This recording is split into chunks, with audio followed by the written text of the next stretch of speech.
সম্মানিত ভিউয়ার্স, আসসালামু আলাইকুম। যেখান থেকে আমরা ভিডিওটি দেখছেন সবাইকে জানাই আন্তরিক সালাম, অভিনন্দন।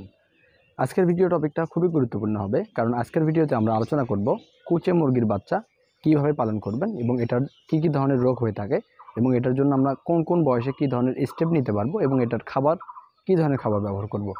এই ভিডিওগুলো নিয়ে সম্পূর্ণ ভিডিও যদি আলোচনা করা হবে, তো চলুন ভিডিওটি শুরু করা যাক।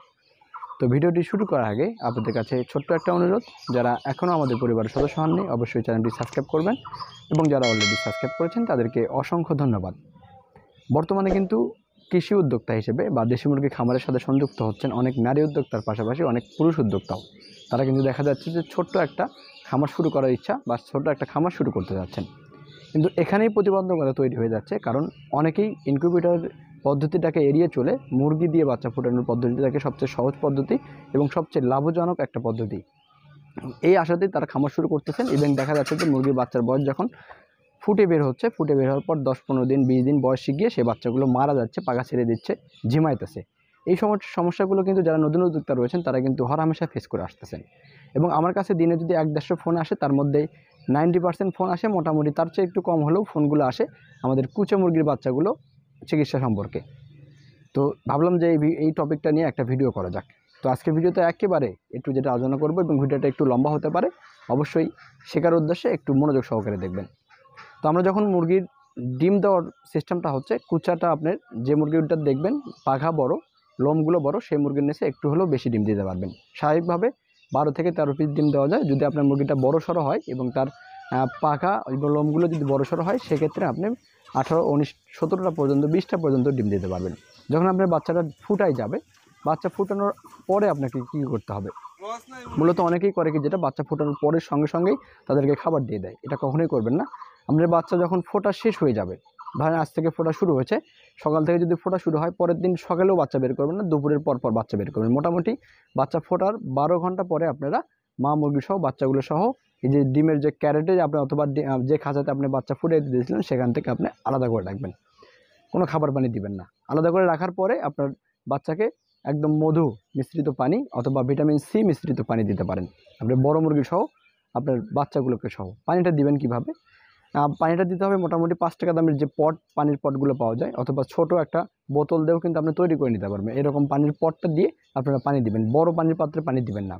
বড় পানির পাত্রে পানি দেওয়ার কুফলটা হচ্ছে, আপনি যখন বড় পানির পাত্রে পানি দিবেন তখন দেখা যাবে বাচ্চাটার নাভিটা কাঁচা, বাচ্চাটার গা ভিজে যাবে, বাচ্চাটা ঠান্ডা লেগে যাবে। সেই জন্য ছোটো পানির পাত্র ইউজ করবেন, যাতে করে মায়ের দেখা থেকে সে বাচ্চাগুলো মধু মিশ্রিত অথবা ভিটামিন সি মিশ্রিত পানি যেন খাইতে পারে। যখন তারপরে খাবারের বিষয়টা হচ্ছে, আপনাকে মোটামুটি 2 ঘন্টার মতো এরকম পানি দিবেন।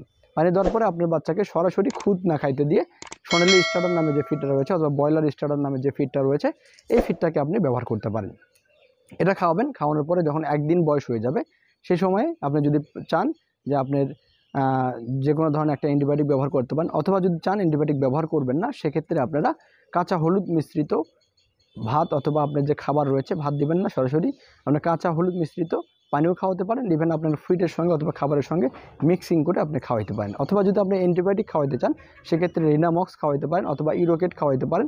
এই ধরনের যে কোনো একটা অ্যান্টিবায়োটিক অথবা মাইক্রোনেটও দিতে পারেন। সরাসরি প্রথম অবস্থায় মাইক্রোনেট দেওয়া ঠিক হবে না। আপনি ইউরোকেট অথবা আপনি দিতে পারেন রিনামক্স অথবা অ্যামোক্সাসিলিন গ্রুপের যে কোনো একটা ওষুধ দিয়ে আপনারা ব্রুডিং পিরিয়ড, মানে যেটা মা দিয়ে ব্রুডিং করতেছেন, সেই ওষুধটা খাওয়াইতে পারেন। অনেকে ওষুধ খাওয়ায় না। অনেকে ওষুধ খাওয়ানোর যদি না খাওয়াই থাকেন, এর সমস্যাটা পরে গিয়ে বুঝবেন, যখন আপনার বাচ্চার বয়সটা 10 দিন বা 15 দিন বয়স হয়ে যাবে।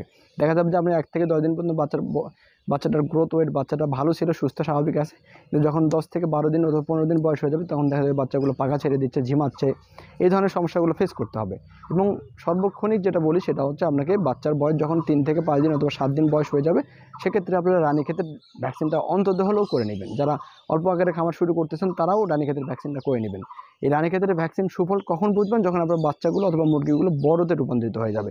সেক্ষেত্রে দেখা যাবে তাদের শরীরের মধ্যে রোগ প্রতিরোধ ক্ষমতা বৃদ্ধি পাবে। ইভেন আপনারা দেখা যাবে যে রোগ প্রতিরোধ ক্ষমতা বৃদ্ধি করার জন্য বাচ্চাগুলোকে মাঝে মাঝে, যে কোনো বাচ্চা হোক মুরগি হোক, সেই মুরগিগুলোকে মাঝে মাঝে লাইসোভিট দিতে পারেন।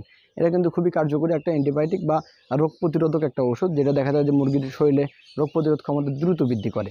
এবং বাচ্চার বিষয়টা আপনারা অনেকেই প্রশ্ন করে থাকেন যে, ভাই আমরা মা মুরগি থেকে বাচ্চাটাকে কখন আলাদা করব এবং আলাদা করা ঠিক কিনা।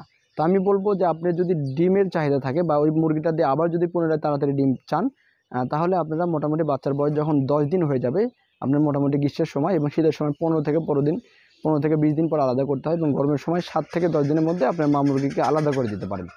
এবং আলাদা করে দেওয়ার ফলে হবে কি, সেটা আপনার মুরগিটা আবার মায়ের থেকে মহব্বত ছেড়ে যাবে, ইভেন বাচ্চাগুলো মা থেকে মহব্বত ছেড়ে যাবে এবং মাটাও বাচ্চা থেকে মহব্বত সরে যাবে। সেক্ষেত্রে তারা কিন্তু আবার রিকভারি হয়ে তারা আবার ডিমে চলে আসবে। ডিমের সেল একটু খাবার ভালো দিলে ডিমের প্রোডাকশন বা ডিমের সেলটা কিন্তু ভালো হবে। এক্ষেত্রে অনেকেই যেটা করতে চান, আমার কাছে প্রশ্ন করেন, সেটা হচ্ছে আমরা যদি মা মুরগি বা মুরগি দিয়ে যদি খামার একটা বড় আকারে শুরু করতে চাই, এই জন্য আমাদের কয়টা মুরগি একসঙ্গে কুচে বসাতে হবে বা কয়টা মুরগি আমার প্রয়োজন? এই প্রশ্নের উত্তরে বলবো সেটা হচ্ছে, আপনারা কুচে মুরগির প্রয়োজনটা বড় কথা নয়, বড় কথাটা হচ্ছে আপনারা কুচে লাগার যে ব্যাচটা রয়েছে, দেখা যাচ্ছে যে আপনি আজকে একটা মুরগি দিয়ে কুচা বসাইছেন বা ডিম দিয়েছেন মুরগির নিচে, সেম 2 দিন পরে আরেকটা মুরগি দিয়েছেন, 3 দিন পরে আরেকটা মুরগি দিয়েছেন। এটা কখনই করবে না যদি আপনি একটা ব্যাচ করতে চান। সেক্ষেত্রে প্রবলেমটা হতে পারে কি, যখন আপনার একটা মুরগির বয়স, বাচ্চার বয়স দেখা যাবে 7 দিন, একটা বয়স 3 দিন, একটা বয়স 10 দিন, একটা বয়স 15 দিন, এরকম 4-5টা ব্যাচ হয়ে যাবে। এক্ষেত্রে দেখা যাবে আপনাকে সবাইকে যদি একসঙ্গে রাখতে চান, সেক্ষেত্রে অনেক ধরনের সমস্যা হবে। সেজন্য আপনাকে আলাদা আলাদাভাবে রাখতে হবে, ঠোকরাঠুকরি করবে। দেখা যাবে যে একটা ভ্যাকসিনের বয়স হচ্ছে, আর একটা ভ্যাকসিনের বয়স হচ্ছে না, একটা এই রোগ হচ্ছে, বড় মুরগিগুলো এক রোগ হয়েছে, সেই বড় মুরগির জন্য ছোটো মুরগির জন্য কিন্তু ওষুধ ব্যবহার করা লাগতেছে। সেক্ষেত্রে আপনি পারতপক্ষে চেষ্টা করবেন, যারা কোচা মুরগি দিয়ে বাণিজ্যিক আকারে খামার শুরু করতে চাচ্ছেন, তারা অবশ্যই একসঙ্গে 4-5টা মুরগি একসঙ্গে কুচা বসাই দিবেন। এটা কীভাবে বসাবেন? দেখা যাবে যে আপনার মুরগিটা ডিমে আসতেছে, ডিম দেওয়া হয়ে গেছে, একটা মুরগি কুচা লাগছে, আপনি বসাবেন না, 2-3 দিন ওয়েট করবেন, আর একটা মুরগি কুচা বসে যাবে। এইরকম করে ওয়েট করে আপনার প্রয়োজন বলে 6টা একবারে কুচা বসানোর প্রয়োজন নেই, 3টা করে কুচা বসান। 3টা করে আপনি 3 বিশ 60টা ডিম দেন, সেখান থেকে অনায়াসে 15 পিস 12 পিস করে বাচ্চা কিন্তু অবশ্যই পাবেন। তাহলে কিন্তু আজকে আমরা বললাম যে আমাদের বাচ্চা থেকে মানে মুরগির ডিম দিয়ে বাচ্চা ফোটানোর পর আমাদের স্টেপগুলো কি। আপনারা খাবারের গলতটা করবেন না, অবশ্যই আপনি যদি খুদও খাওয়াতে চান তাহলে একটু শুনলে স্টার্টার ফিডের সঙ্গে খুদ খাওয়াতে পারেন। পাশাপাশি কিন্তু আপনাকে অ্যান্টিবায়োটিক ব্যবহার করতে হবে যদি আপনি রোগ প্রতিরোধ ক্ষমতা মুরগিকে বাড়াতে চান, এবং দেখা যাবে যে বড় স্টেজে গিয়ে তাদেরকে সুস্থ রাখতে যদি চান, তাহলে আপনারা কিন্তু অ্যান্টিবায়োটিক ব্যবহার করবেন। এক্ষেত্রে রিনামক্স অথবা আপনারা ইরোকেট নামে যে অ্যান্টিবায়োটিক রয়েছে সেটা আপনি ব্যবহার করতে পারেন। তো আজ এ পর্যন্তই, দেখা হবে নতুন ভিডিও নিয়ে। সে পর্যন্ত সবাই ভালো থাকবেন, সুস্থ থাকবেন এবং জান্নাতুল এগ্রোর সাথেই থাকবেন। ধন্যবাদ সবাইকে।